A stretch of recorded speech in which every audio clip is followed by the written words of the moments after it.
I want to talk about marketing as a topic. So in 21st century here, marketing has changed in the capacity of, I think, understanding that industry. It used to be as easy as, well, not necessarily easy, but the tools have changed. Marketing as a whole is understanding that the mediums have changed. In essence, sales is what story must be told so the consumers go through the hero's journey of character, conflict, resolution, transformation in the sense that there's a problem, there's hope, and that this product could solve their problem, whether they solve one or not. It's like, in essence, that's what sales is, but it's in that at a very one-on-one level. Marketing is that story sell, but in different mediums and without the individual. Like, marketing vets all of the great, supposed quality leads that the salesperson would sit with and then re-qualify them and take them down that hero's journey. It's massively gonna go over people's heads, but just to make this point, marketing has changed because a marketer's job in the past was to be able to do that story sell on the mediums that made sense, like TV and radio and billboards and all that. But those mediums have changed.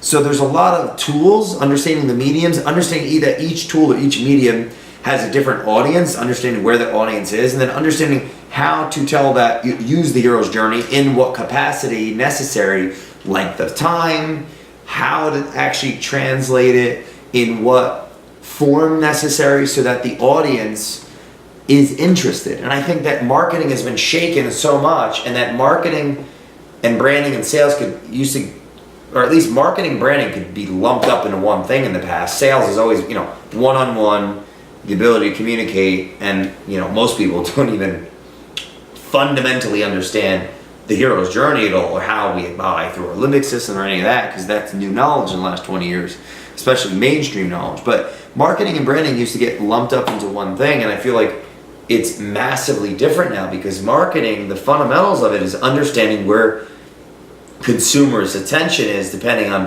what consumer you're looking for, and then understanding what medium, where that attention is, how to leverage that medium in what capacity analogous to that hero's journey, so then you make your salespeople's job easier. And I think it's changed so dramatically, people can't keep up. And anyone in college learning marketing is learning a great amount of things that are fundamentally antiquated for today. And that's a scary, scary thing.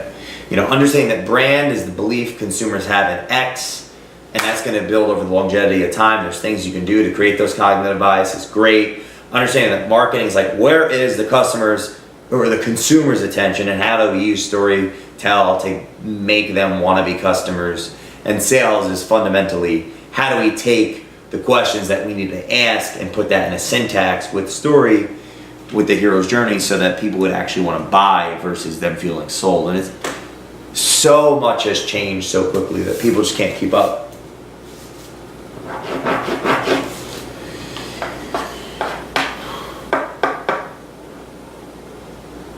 We model our parents in everything we do because there isn't much we can do about the biological precursors to survival, which is that our role as an organism is to interpret information growing up that's going to increase the probability of us succeeding in our relationships, succeeding in our ability to not just survive but thrive.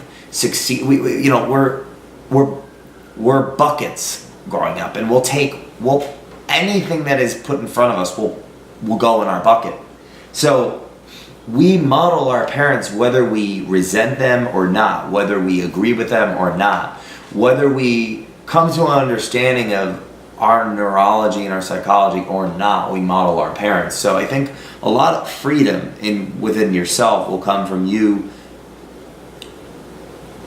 coming to terms with the fact that you are your parents to an extent, and you can then at that point decide how to move forward and live your life. And some of that is just the luck of the draw, and all you can truly be is grateful that your life is happening for you, and not to you. And the only thing that changes that is the awareness of this conversation, and then the decision to not be entitled by life, but be engulfed in the gratitude of being lucky enough for everything that had happened, for you to be alive, breathing, and who you are today. And it's upon this awareness that you can make a decision. Without that decision, you're at woes to your unconscious incompetencies, in the sense that you are modeling your parents right now because you interpreted so much information growing up, and it became your unconscious behavioral patterns.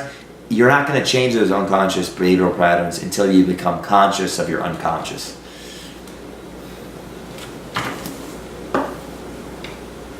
Hanging them out.